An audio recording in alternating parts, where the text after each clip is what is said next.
Но я хотела поездить сама. Тебе идет. Говорила, надо было свой брать. О, мой. Едь.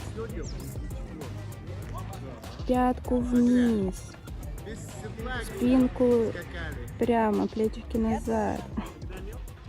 Но зато мы покатались на лошадях. Я своего первый раз посадила в седло. Но ему не понравилось. Поэтому пошел он нафиг.